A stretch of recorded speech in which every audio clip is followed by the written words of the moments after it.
আসসালামু আলাইকুম, welcome to Nusaiba lifestyle. তো আমি আজকে আমার এই কাবাবের রেসিপিটা শেয়ার করব। কাবাব বানানোর জন্য আমাদের প্রথমে লাগবে গরুর মাংসর স্টিক। হ্যাঁ, আমি যেটা আসলে বড় বড় করে পিস করে কেটে রেখেছিলাম। তারপরে আমি এগুলাকে স্লাইস করে কেটে তারপরে একটু পাটায় থেতলে নিয়েছিলাম।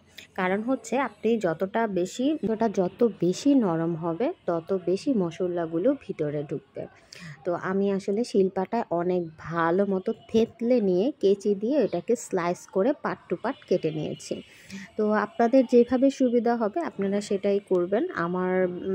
আমার মনে হয়েছে যে আমি শিলপাটায় এটাকে যদি এরকম থেতলে নেই তাহলে আমার কাছে স্টিকের যে মশলাগুলো সেটা খুবই ভালো মতো যায়।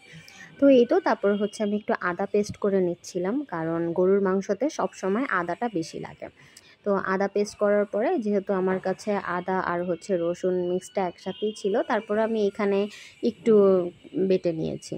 তারপরে আমাদের মেইন যেই ব্যাপারটা সেটা বোম্বাই মরিচ, যেটা আমি একটু আগেই দিয়েছি।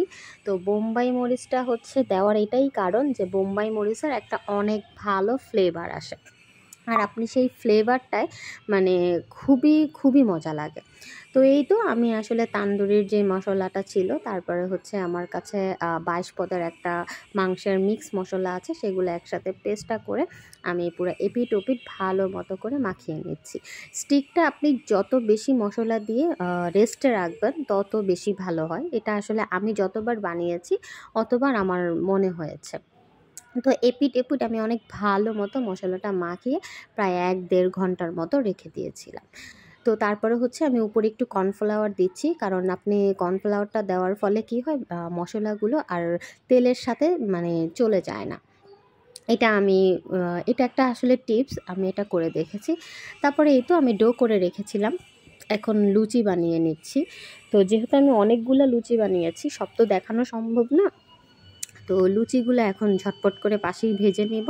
তারপর আমি স্টিকগুলোও আস্তে আস্তে জাল দেব, কারণ স্টিকে আপনি যত বেশি আস্তে রান্না করবেন ওটার সফট আর জুসিনেসটা মনে হয় ভালো হয়। তো এটা আমি বাটার দিয়ে দিয়েছিলাম। আমি পুরো স্টিকটাই আমি আসলে বাটারের উপরে ভেজেছি, কারণ বাটার দিয়ে খেতে অনেক ভালো লাগে। তো এই তো চারদিকে একদম ঘুরিয়ে ঘুরিয়ে স্টিকগুলো আমি একদম লাল লাল করে ব্রাউনি ভেজে নিয়েছি। আর খুবই খুবই খুবই নরম হয়েছে, ভিতরেরটাও মশলাগুলো একদম ঝাঁঝালোও লাগছিল না। আর বিশেষ করে আপনার যে বোম্বাই মরিচের যে একটা ফ্লেভার, একটা গ্রান, সেটা খুবই অসাধারণ ছিল। অবশ্যই আপনারা বিফ স্টিক যখন খাবেন বোম্বাই মরিচ দিয়ে ট্রাই করবেন। তো এই তো হয়ে গেল আমার স্টিক প্লাস লুচি। তো সবাই অবশ্যই আমার এই রেসিপিটা ট্রাই করবেন, আশা করি অনেক বেশি ভালো লাগবে। কারণ খাবার মানুষের এমন একটা জিনিস যে আপনার মন ভালো করে দেয়।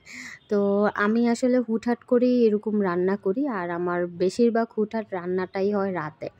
সো সবাই ভালো থাকবেন, আল্লাহ হাফেজ।